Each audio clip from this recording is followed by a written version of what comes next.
Assalamualaikum warahmatullahi wabarakatuh. We are from Group 6.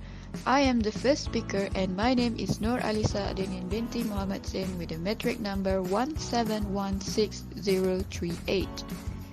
The topic we have chosen is Descriptivism and Prescriptivism. Descriptivism and Prescriptivism are two contrasting grammatical terms used in linguistics. The emergence of the words can be dated back during 15th to late 16th centuries when English was in high use until the society decides that they need a standard way of using English.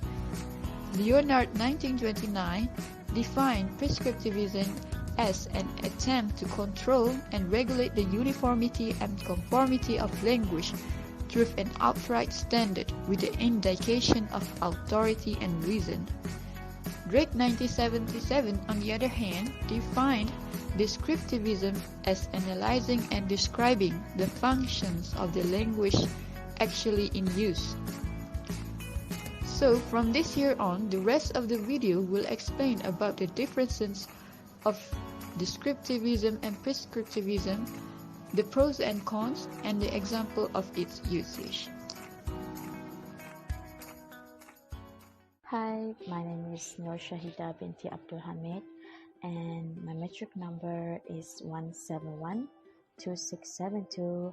So I'll be explaining about the differences between descriptivism and prescriptivism.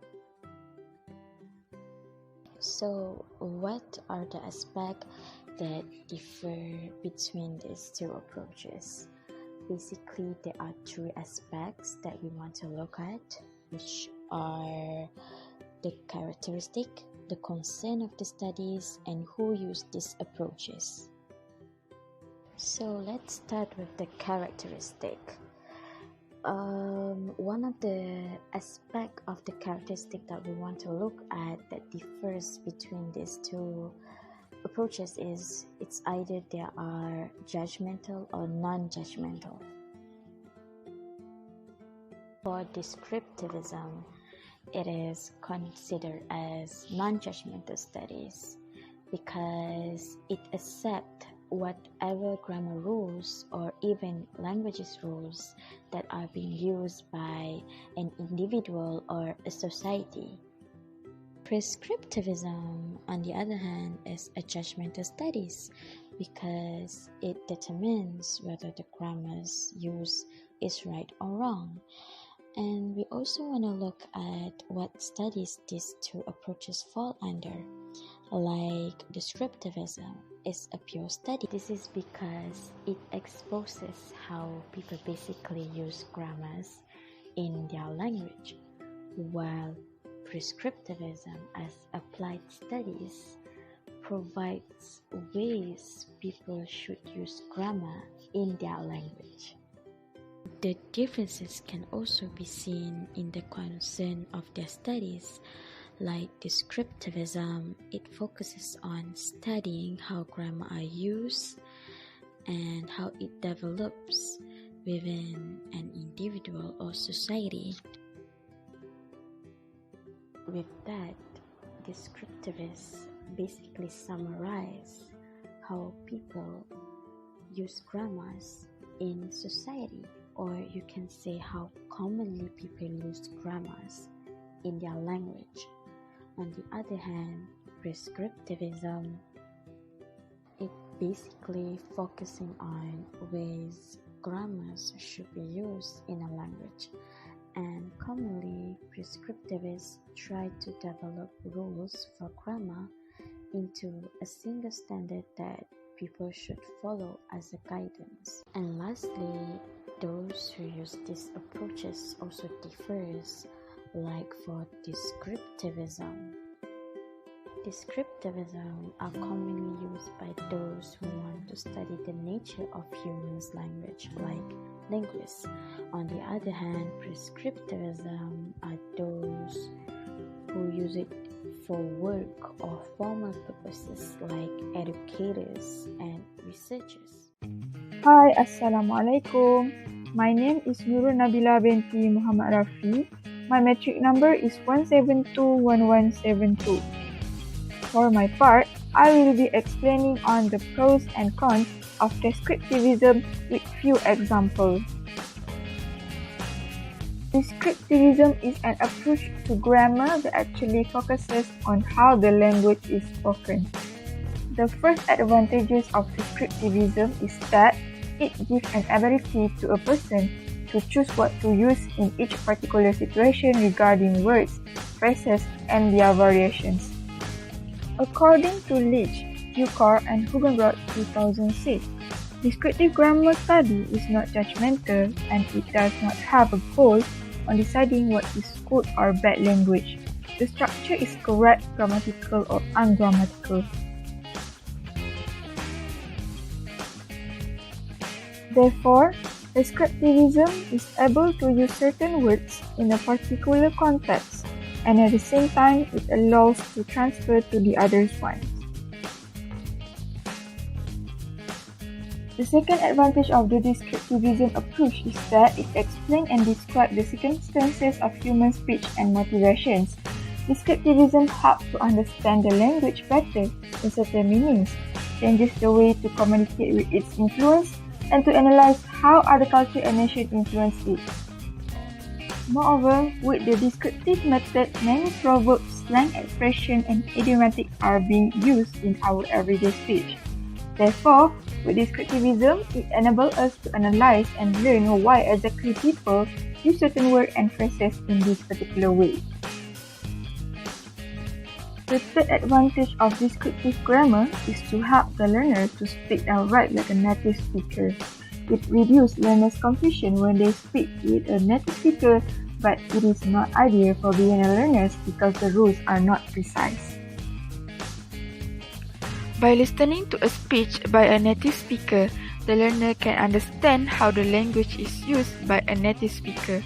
Listening exercises will help the learners learn how to use the language. It also helps them to develop and improve pronunciations, and they will begin to sound like a native speaker. The first disadvantages of descriptivism is it is hard and difficult to decide which dialect or which usage of language needs to be taught, especially by a language teacher. For an example, the student will have difficulty in communicating with a native speaker from a different part of the country if the teacher chooses the most used dialect of the target language. The second disadvantages of descriptivism is impracticality. It is challenging to outline the boundaries and limits for description of words and phrases. It also becomes an issue whether or not regional and international variation ought to be delineated in a dictionary. The third disadvantages of descriptivism is not appropriate for beginner learner due to the rules that are not precise, they are ambiguous, more flexible, and in descriptive grammar it is changeable. With such flexible, ambiguous, and changeable rules, it would most likely confuse the learners and make it harder for them to write and speak. Due to this, it can be said that this kind of grammar is more suitable and more appropriate for advanced learners. The example of descriptivism. A descriptive grammar specifies many rules for structure where non-native speaker produce anything except on a single form. For example, A. That dog is surprisingly fond of his bones. B. Those dog is surprisingly fond of his bones. In English, demonstratives agree in number with the nouns they modify as for that and this goes with singulars, meanwhile for those and this go with plurals. Hello, my name is Amna Fatira binti Muhammad Amin. My metric number is 1710444. I will be explaining about the advantages and disadvantages of prescriptivism, also its examples. The advantages of prescriptivism. First, it is easier for any government.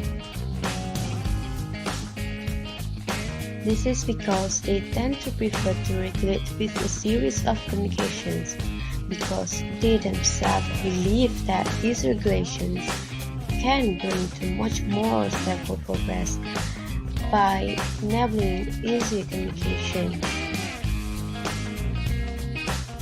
Second is Prescriptivism is really helpful in promoting interregional communication. This is because it enables speakers with the different dialects to grasp, for example, a common idiom used in broadcasting, in instance, more readily than the dialects of each other. The disadvantages of prescriptivism. First, it militates against the purity of languages, according to MacArthur in 1996. Prescriptivism tends to promote the language of a single area or social status over others, and thus militates against the purity of languages. Second, it can be harmful to certain groups. Schools generally teach standard English and are used as a medium of knowledge. It's largely viewed by both people and employees. That is normal, except for groups that are not at home accustomed to normal English. The third one is it undervalues the non-standard dialects. Prescribing, aside from formulating common language norms, frequently seeks to influence speakers to automatically apply to proposed linguistic devices without acknowledging the nature of various language varieties and registers. The fourth disadvantage is the feelings of boredom. Prescriptive grammars mostly engage with rules. As a result, studying grammar rules might contribute to the feelings of boredom.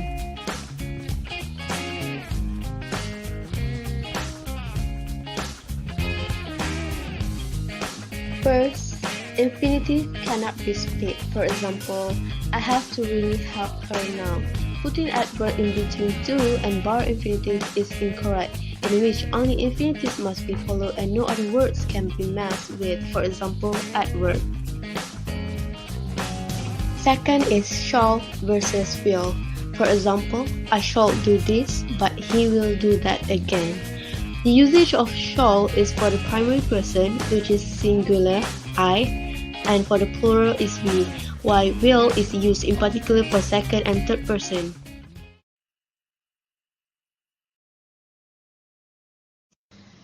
From these explanations, we managed to weigh the different advantages and disadvantages of both descriptivism and prescriptivism in language. All in all, regardless of one being more favorable to be used than the other, like descriptivism, both are still necessary to be used in daily life, depending on events. This is because each grammar has the characteristics of completing each other's flaws as language, and with the existence of both, communications are transmitted effectively and efficiently. That's all from our group. Thank you for watching.